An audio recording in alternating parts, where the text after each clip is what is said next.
To Be or Not to Be, one of the greatest movies ever made by Lubitsch, who was born close by, was a movie about the resistance against fascism. It is a comedy dealing with a Polish theater company who kind of impersonates Gestapo and even Hitler in order to protect the Polish resistance.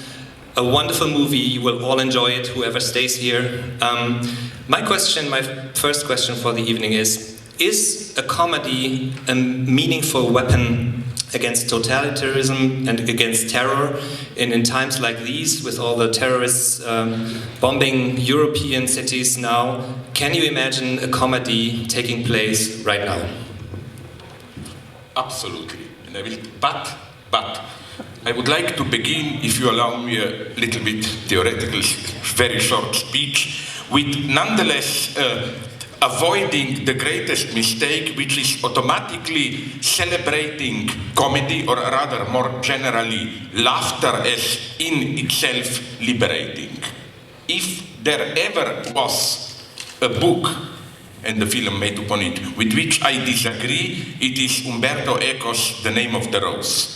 You know, this idea that the second part of Aristotle's Poetics about comedy is too subversive, and so on and so on. I claim that already from ancient Greece we can learn the lesson.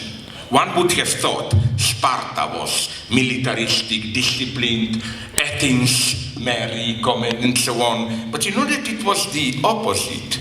To protect the democratic spirit in Athens, in debates on the square, it was forbidden to make jokes, not to make fun of your opponents. While in Sparta, humiliating opponents was a well-elaborated ritual. Like, to amuse their public, the Spartans, the ruling class, took some of those half-slaves without rights, made him drunk or fed him with some drugs, and then they let children to kick that person, to humiliate him, and so on and so on.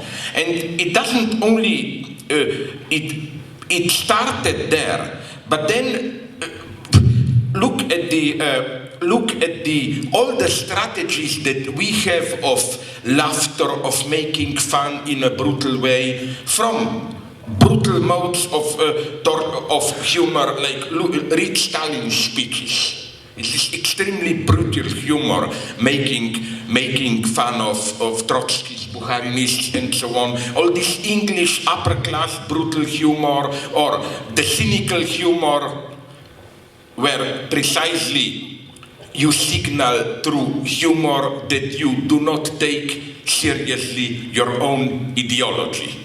And the interesting thing is that I was obsessed by this in my own country, ex-Yugoslavia, where, I don't know how it was here in DDR-Zeiten, but where it wasn't simply that the majority of the people did not take the ruling ideology seriously. It was much more radical. And here things get tragic. It was a condition to be part of the, let's call it, inner nomenclatura circle, not to take the ruling ideology seriously. I had in early 70s 2 friends who worked at the Central Committee, part of the party, part of some cultural subcommittee, and they lost their jobs. Why? Because they really believed in self-management socialism, and for those in power this was taking the ruling ideology seriously meant the first step towards dissidence. So even Charlie Hebdo, okay, we all sympathized with them, and so on and so on. But if we abstract from those attacks, I think what they were doing was precisely this, apparently irreverent, but really clownish making fun, which perfectly fitted those in power, and nobody really was worried about it. But there is, and now we come to Lubitsch and so on, there is another type of humor. Did you ever think about this strange fact that practically all, there are just a couple of really great films about concentration camps, Holocaust, and so on, are comedies? What does this mean? I think it means something very precise, that for the horror which reaches beyond tragedy. Because, you know, tragedy is never really terrifying to the end. Tragedy has a tragic hero, which means you still retain some minimal dignity so that you can do the heroic gesture. I'll rather die, kill me, and so on. But imagine a scene like this in Auschwitz, or Gulag, or whatever. Let's limit ourselves to the above-named popular place, Auschwitz. Imagine a Nazi shouting at a Jew, and a Jew stands up, kill me, but I will never. It's ridiculous. The situations were too horrible in Auschwitz. You concede too much to the Nazis.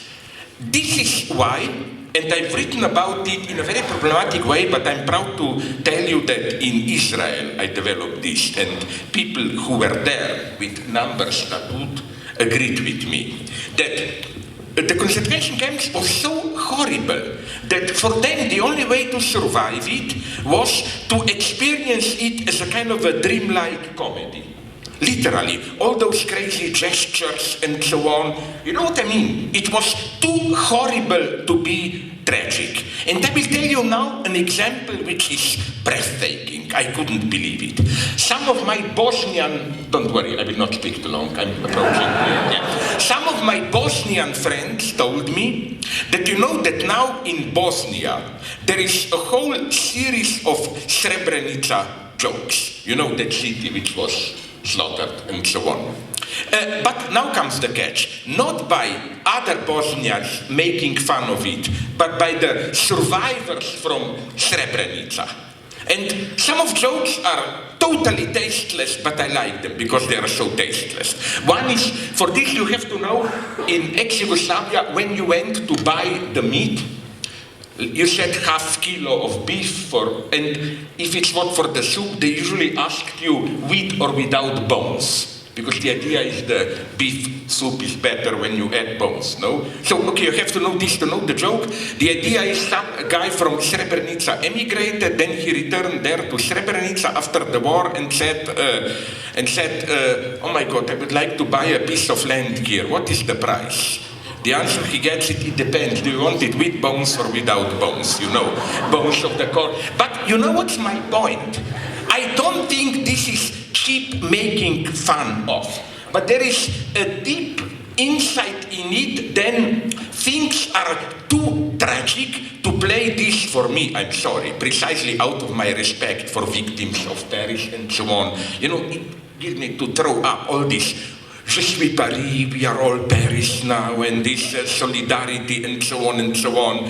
You can do this from a comfortable distance, but when you are there in it, sometimes to make a totally tasteless joke is the only way to survive. And my friends for Sarajevo were telling me the same story. When Sarajevo was under siege, it was crazy, dirty, sexual innuendos, jokes all the time. And you know who knew this? Hegel, my beloved Hegel, with this I belong. When Hegel talks about the passage from tragedy to comedy, for Hegel is a good Hegelian, if there ever was one, comedy is always the higher stage than tragedy. Why? It's not just historically that you had great Greek tragedy and then later comedy. No. Comical moment for Hegel, and here we come to Lubitsch and to others, emerges already in the middle of tragedy. Hegel has a wonderful example. You know Antigone? There is a scene when Antigone is condemned, isolated, then she delivers a speech. Here is a rough translation. I've heard about a guest of ours, daughter of Tantalus, and then, okay, she describes some mythical creatures from Greek mythology, how they suffered, chained to a rock, and so on, comparing herself to them. You know what's Hegel's reading? It's incredibly contemporary. It's that this is a comical moment. Why? Because Antigone is already her own PR agent. She already is thinking like, oh my God, I must invent a good image of myself, how I will be perceived. And she's, you know what is she doing? This is Hegel's definition of comical moment. When you are a certain person on stage, but then you act as if you observe yourself from the outside and made impossible comments. This is why, even when it's not funny, Brecht is immanently comical. What's the great Brechtian scene? That an actor comes on stage and says, I'm a bourgeois journalist. I'm paid to confuse and corrupt working class. Now I will do the... You know that you do something, but at the same time, from an impossible neutral position, you reflect on it. And that's, I think, but in a much more subtle way. Our great friend who is sitting there, I think, Lubitsch, knew this. Which is why I claim that the film that you will see, To Be or Not to Be, is all about this. All the Nazi jokes are as if, they are all... And you know what's the most subversive comical device in the film? That is precisely what I was improvising about. Lubitsch is To Be or Not to Be. First, you think it's just the Polish actors who improvise and imitate in an exaggerated, stupid way the Nazis, that they act the Nazis. But all the best jokes occur, I will not bore you, you will say, that when then the real Nazi comes, like that concentration camp Erhard, he in a way imitates himself. He's even more ridiculous, Nobody is himself. A good Nazi is acting a good Nazi, and so on. Already at the beginning of the film, after the famous Heil myself, Hitler, the director accuses an actor, he says, but listen, you're not like Hitler. You're just an ordinary guy who tries to be Hitler. And the actor asks, but this was Hitler. An ordinary guy who wanted to act like Hitler. And can I conclude with a really dirty joke that I learned in Palestine, but it's not dirty. This is what you get in Palestine, I like it, from a Palestinian Christian.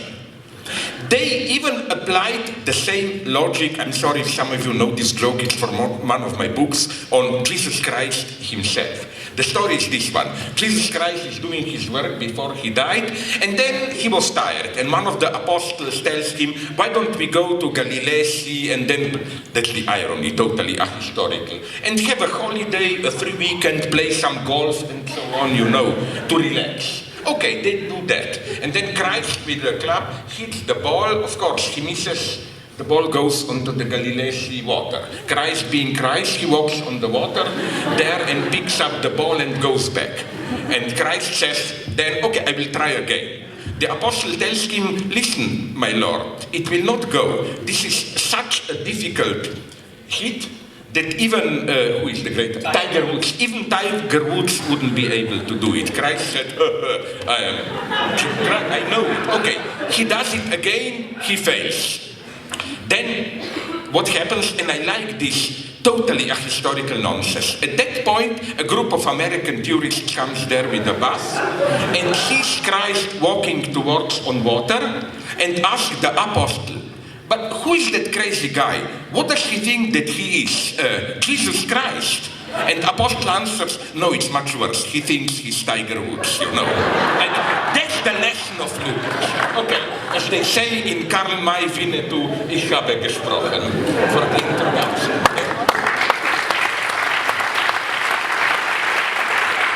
Friends used to call him Fidel. It will not end like this. For me, it will not end well, I know. They call you concentration camp. No. Just returning to that scene. But now, I want to very softly, gently oppose you a little bit. I think that this procedure, that great dialogue, but if you pick us, don't we bleed? But I don't like the underlying message, which is, aren't beneath our skin all the same humans? Once I imagined, and admitted this is the dirtiest dream you can imagine, that they were to capture Hitler or some of this, and then he would say, but look at me, I'm not a demon. If you prick me, if you tickle me, I will laugh. If you prick me, there will be blood. I'm sure Hitler would say two things. The first thing he would say, this is always what racists say, this pseudo-concrete approach, Hitler would have said, oh, you looked at things out of context, you know. You should put things into context, what we are doing to the Jews, you know. And the second thing he would have said is like, okay, we did some strange things, but remember, I like, you know, Hitler liked, although he was a vegetarian, he liked a little bit of chicken in his spaghetti, he liked whipped cream, like, am I not human like you? So I think this reference, this is ideology at its purest. This reference to, you know, warm human beings that we all are beneath the mask of ideology. And that's what I like about this unfortunate book of yours. You know, she's my wife, so first I had great, I was afraid, great resistance to that book. Like, my male chauvinist race is like, wait a minute, I write the books in the family. What will she do to mess with it? No? But then I must say, unfortunately, and it deeply hurt me, because then my next line of defense was, let her write the book, it will be a total shit, you know. Then, okay, it never ends. Now the book is starting translated, now what remains to me as man, I don't know. But what I wanted to say is that some of the stupid critics attacked you that people, characters, are not real characters, but too much of cliches.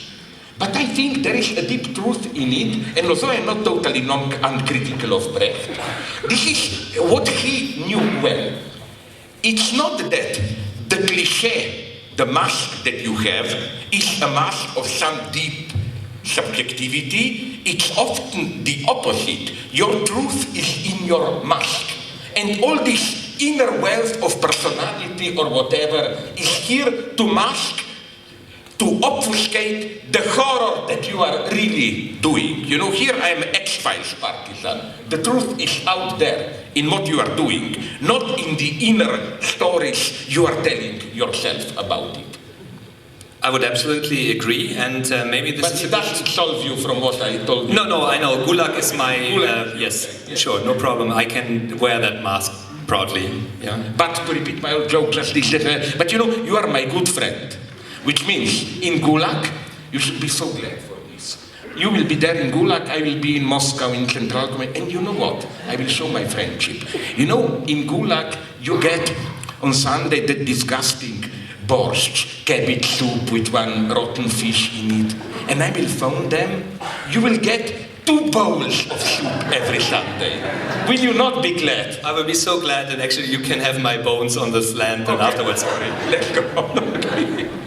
It's important what you already mentioned, this paradoxical link between love and appearance, how the true love is always on the surface, but in this paradoxical sense that there is more truth in the surface than in what is behind. For example, maybe Jela, you can help me, which is that Lubitsch, or maybe you also know, film, where a love story, but which begins like 2 people, each married with another one, find themselves in a taxi by mistake, and the man or the woman says, my God, if somebody looks at us, we appear as an old married couple, like you are reading a newspaper, I am looking into my purse or whatever. And I think this Lubitsch was the master of this game of appearances, where all of a sudden you think you are playing the game, but then all of a sudden you discover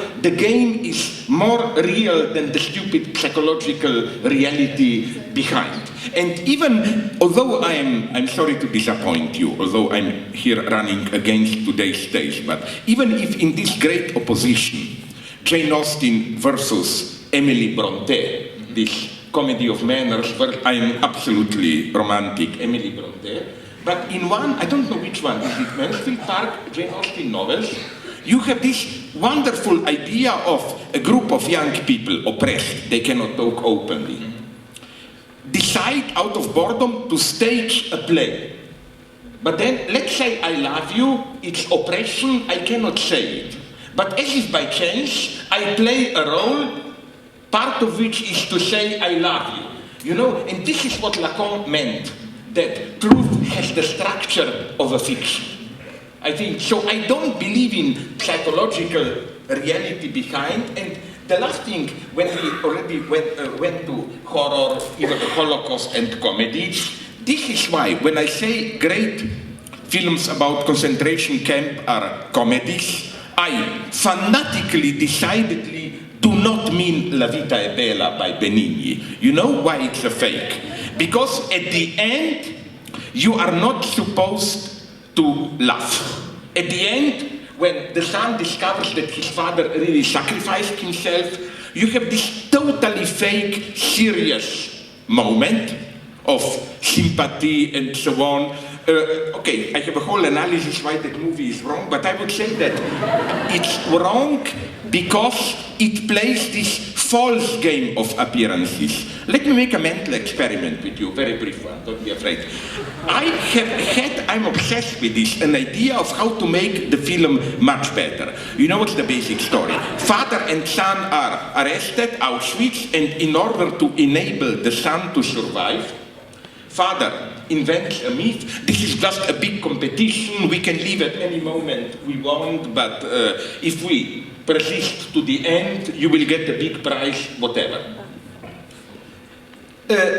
Wouldn't it be even much more, I don't like the word tragic, but desperate film, if at the very end, when he's taken to be shot, really, father, played by Benigni himself, were to discover that his son also knew the truth all the time, but that he just pretended to believe his father to make it easier for his father. You know, so that what my good friend Robert Fowler, the theorist of interpassivity, developed, there would have been an illusion which would have worked socially without anyone believing in this illusion. Nobody has to believe, but socially it would have worked. That would have made a much better film. Which is why I think if you look for a good Holocaust comedy, is it Lina Wertmüller or Liliana Cavani who did Pasqualino Sette Bellezze? It's a totally desperate film, Giancarlo Giannini, a cheap Italian seducer who discovers in Auschwitz that the only way for him to survive is to seduce the capo, who is an extremely ugly, fat woman, and then it's the most tasteless sexual act. And then what's so nice is that he survives, but doing horrible things, and at the end there is no redeeming, crying or whatever. It's just when the laughter stops, it's just not even despair, just total despair, silence, or whatever, you know. That's what I find so interesting, that, you know, behind laughter there is just despair. And again, that basic message which you find even in a cheap comedy, but strangely I liked it, Jim Carrey, The Mask. You know, this idea that the true passion, it's not, listen, I played this game with my son because I was a horrible father. Once I approached him with a mask, he was terrified, he was 4 or 5 years old. Then I put the mask pulled, and I said, look, it's just your father's stupid face, it's me. He laughed. Now comes the key. Then I put the mask on, and he was again terribly afraid. I claim he was right, because he knew your stupid face means nothing. The mask, that is your truth. Are you deeply impressed? I'm deeply impressed. You know, next time we meet, I get you another mask, you know, so the Stalin mask, and then you can show me off. Appearance. What you can do if you have a son, just... I play with him like this. Yeah, I do that. Okay, that's agreed. Talking about appearances and what they can do with a couple to fall in love. I think the scene you mentioned is from Heaven Can Wait. I think it's in there, but I'm not completely sure. We have a great scene in a Lubitsch movie where appearances begin... She knows more about Lubitsch she does. than me. Yes. She does. The other one is... You know, yes, that's the basic story. They become a couple, robbing rich people, partners, lovers. Then they plan to rob a rich woman, and real love emerges between the hero, Herbert Marshall, and her. And you know what I like about this? We have this usual idea of a crime or transgression that we live in our daily life, it's inert life, ordinary pleasures, and then you do something something daring, transgression. But the only way, it's very subtle game that Lubitsch is playing then, is that the two criminals, the ordinary boring life is their criminal life, and the transgression would have been a true passion to marry the rich woman. And I think it's a totally resigned film where the transgression, me, a married man, it's too much, I will return to ordinary life. And as you showed in your introduction to the book analysis, the clearest example of this is another, but it's not my favorite, Lubitsch masterpiece, Designed for Living, where you have a couple, three, living in three. That's their ordinary daily life. Then the woman decides to do something horribly transgressive. She wants to marry only one guy, a single one. And then at the end she returns, no, this radical transgression, being married to one, are too much for me. Let's return to our small bourgeois order of three living together and so on. You know, he was, and this I think, the last thought, is extremely important today when more and more, that's why I am for marriage, single couples, and so on. Don't be afraid, I'm not a Catholic fundamentalist. But our ideology predominant today in our late capitalist consumerist societies is, I claim, it's not fanatical love, permanent fidelity. It's more what I call an kind of slightly spiritually enlightened consumerism, like hedonism, like be truly who you are, or as my friend Judith Butler would have put it, and here I'm slightly ironic towards her, don't fixate your identity too much, reconstruct yourself every 2 years, reinvent yourself, change partners and so on, so that to have a fanatical love for a single partner, it's more and more a transgression. And my proof, even James Bond is infected by it. Did you notice Quantum of Solace, which is one of the best James Bond, very leftist politically? It's shock. James Bond in that film, remember if you saw it, saves Morales' regime in Bolivia against a big international company which wants to privatize all water there. What more do you want? But did you notice, it's the first James Bond without sex with the Bond girl at the end.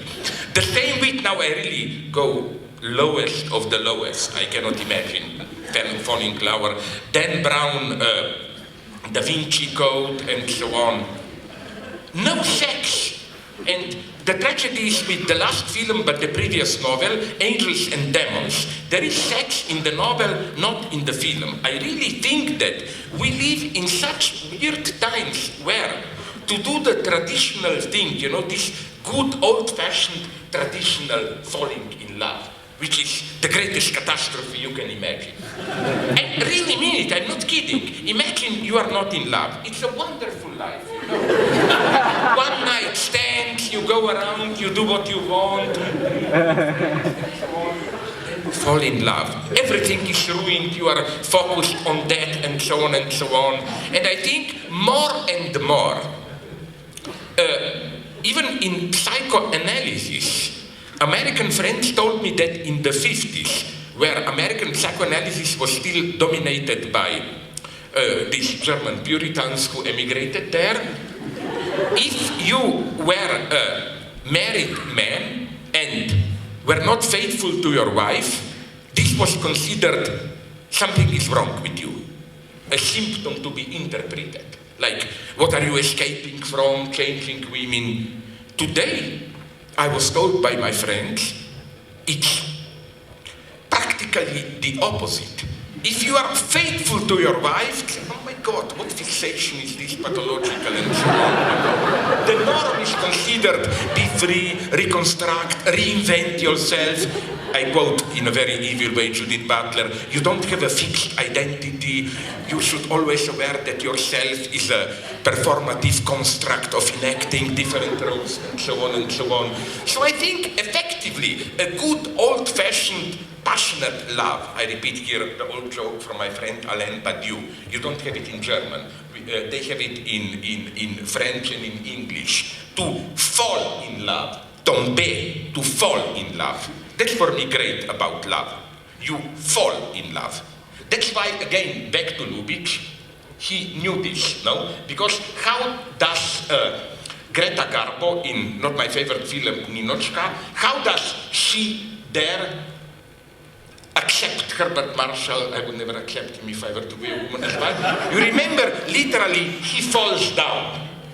And that's the condition of love. And to finish, then I leave you all the time. Preceding that fall, and here you see that Lubitsch was a genius, it's also the most Hegelian joke, I'm sorry if you know it, that you can imagine.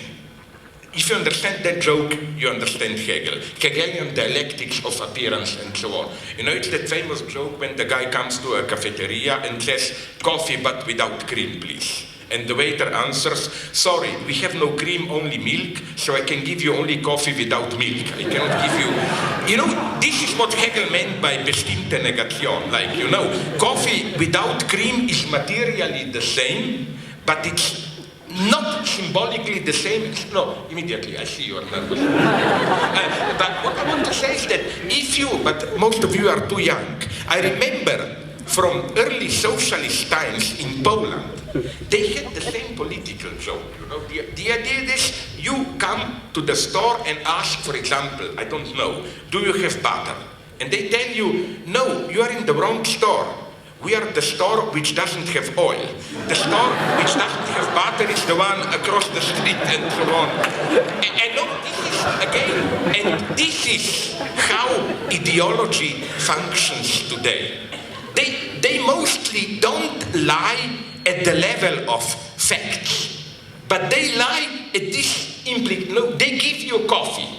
You think it's coffee without cream? No, it's just coffee without milk. Okay, read my books if you want to know what this means. So you have to represent negativity, and you described how that has been done. And I liked your notion about romantic love, the event of love, of falling in love. But it's not with her. Her I hate. I know. That's why I'm between you. Yeah, you know? So it's, of course. Sorry, can I add something pure laughter? So you know, to see the madness where reality is becoming comical. In my own country, Slovenia, when we got married, and she being a little bit younger than me, 30 years, so when people ask me how is with the age, because she is nonetheless mid-30s, my answer is always, I always prefer late middle age, I like elder women and so on. No, but the point was, now I come to the tragic madness. This wasn't meant as a joke. The right-wing media repeatedly claimed that this proves that I am a, how do you call it, Freemason. They claimed that as an inner member of Freemasonry, we had a deal that if a Freemason gets old and sick, they hoped I'm this, that for the last couple of months, another Freemason is obliged to give him his daughter to make. So now I'm very lucky. I got promising her father that I will soon die, but I'm still here. That's the comedy of reality. Hegel meant by the dialectic of contingency and necessity. Something happens contingently, but once it happens, it retroactively becomes a necessity. I'm sorry. Exactly, and that's fiction. And that's pure fiction, yeah. And that's pure Jela, and that's pure your novel. The beginning of your novel, can you kind of get us into the mood, and then I will read some pages. And I'm a little bit tired and want to take a nap. Will you not read some pages from her novel? Yes, I will. So that I can take a nap. Absolutely. We got her. You are living dangerously now. Sorry? I know. I don't even imagine what will happen this evening in the hotel, how she will meet me. And when her father is coming, you know? Yeah. No, with her father, we Freemasons, we know how it will. But in between, it's kind of a reverse. It's not from defeat to final victory. It's from victory to final defeat. Yes. Subtitle of your novel. That's quite good, because Alenka Slupančić in her book The Odd One In, party member, wonderful theory on comedy. She made that claim as well, that actually comedy is not defeat and transgression via defeat. It's just like people are winning too much, right? Yeah. So that's very comedy. So comedy is capitalism. Absolutely, yes. No, I really mean it. Hegel knew this. Just Hegel was basically right that in the modern world, authentic tragedies are no longer possible. And now comes my last revelation from my book to come. So you have the privilege to hear a thought of mine where I don't plagiarize myself and repeat. Hegel's vision of art which survives the end of art, post-tragic art, is, he says, it's das Humanum, or what he uses the word. The idea is this one, that all the perversities, troubles of everyday life, but it's like a surface comedy in the sense that it has no large historical echo. This is why it's no longer tragic, you know. Proper tragedy is when, behind a personal conflict, there is a large historical conflict.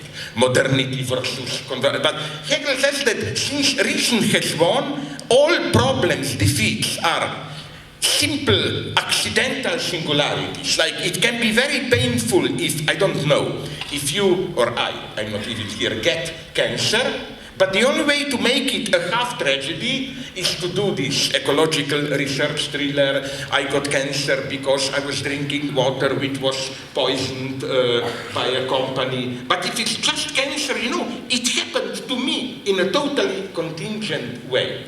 And the way Hegel described this universe of today's fiction were just these endless complications. Friendships get broken, love affair, but nothing historical happened. I think Hegel was the first theorist of telenovelas, of this TV miniseries.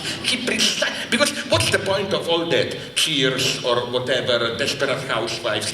It's just these everyday conflicts without great historical dialectic behind it, you know. So Hegel really knew this.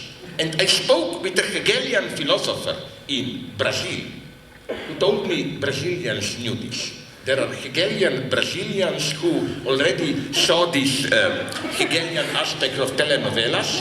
What Hegel did not see is unfortunately that other aspect that, you know, comedy can also be the face of the horror which is too horrible for a tragedy. Don't now pretend that you are deeply impressed and thinking about it.